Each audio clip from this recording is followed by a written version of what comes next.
This time, it's some creepy, haunted motorcycle tales.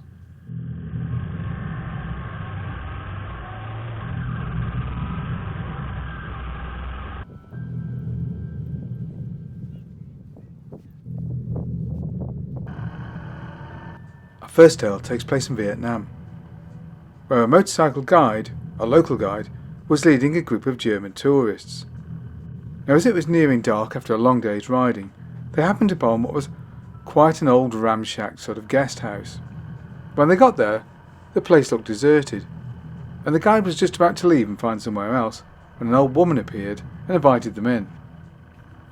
She cooked for them an excellent meal and invited them all to bunk down and sleep in the house, which they duly did, being exhausted after a day on the road.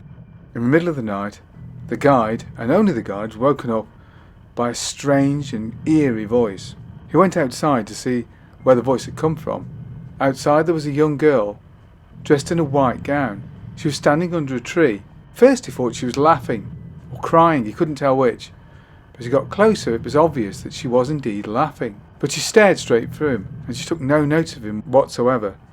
He tried to engage in conversation, but she completely ignored him. In the end he gave up, and tried to get back to sleep. When he woke up in the morning, he figured the whole thing must have been a dream. But he did speak to the old lady who ran the guest house, and she told him that she too had the same dream on a regular basis. She also told him that tradition has it that the ancient tribe that had lived there many years ago had sacrificed a young virgin girl just outside where the house was by burying her alive. The idea was that her spirit would protect their gold mine from outsiders. This is a well-reported story that has in some way edged into the realms of urban myth. Was it a true ghost tale, or was it just a way of promoting his business? Maybe you should go on the tour and find out. I wish you luck.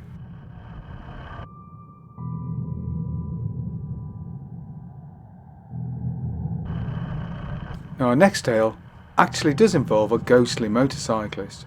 There are a couple of versions of this story. Some are based in Britain and others are based in the US, but the essential story is the same, which leaves one to suspect there could be an element of urban myth about it.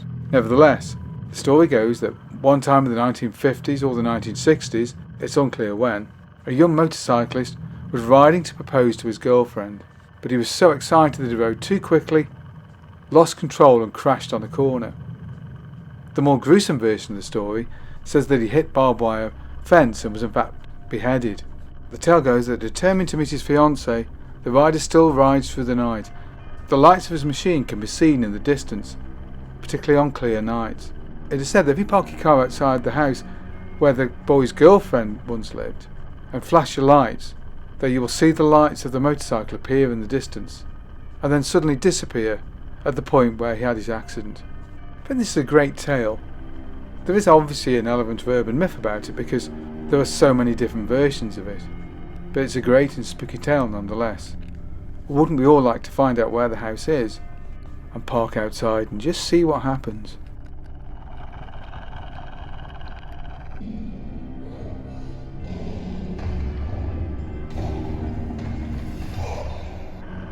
Our next tale involves what is claimed to be true evidence of the supernatural.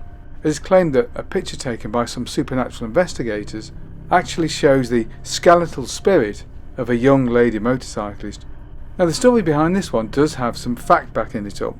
The story is that young Catherine Bystock, who was known locally as the Meveringham Lass, was killed whilst riding a motorcycle outside of Meveringham Airfield in 1945. The locals claim that quite soon after the accident, the spirit of a girl began to be seen quite often on the road. She's not often seen on a motorcycle. More often she's seen standing in the road weeping. The investigators who took the picture parked their car just at the foot of the old airfield. They had sensors on the car which were designed to light up and flash when the car was moved.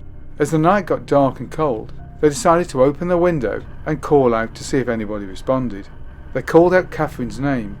Nothing happened. They called it again. This time there was a loud bang on the side of the car, like somebody knocking hard, and then the lights flashed on. The image is said to have been caught on a live streaming camera. It's not a very clear image, but you can sort of make out a vaguely human shape.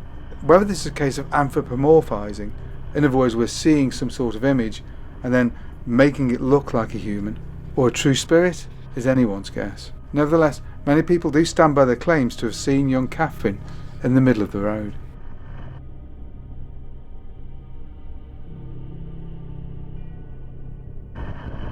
Our final tale is a classic of urban myth.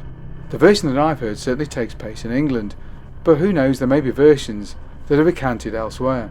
This story goes that a man was riding down the countryside in the dark of night when he spotted a young girl at the side of the road.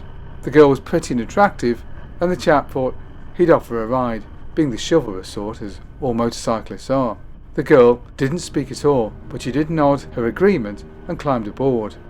The motorcyclist rode off into the night. Then he checked in his mirrors, and there was nobody there. Nobody was on the passenger seat. He was alone on the motorcycle. He pulled over. He figured she must have fallen off. The story goes that he walked up and down for hours trying to find where the girl could have fallen, but he found absolutely nothing. In some versions of the tale, he speaks to locals, often in a public house, who tell him of the ghost of a girl killed in a tragic motor accident many years before. This is an often recounted tale that is very much slid into the realms of urban myth.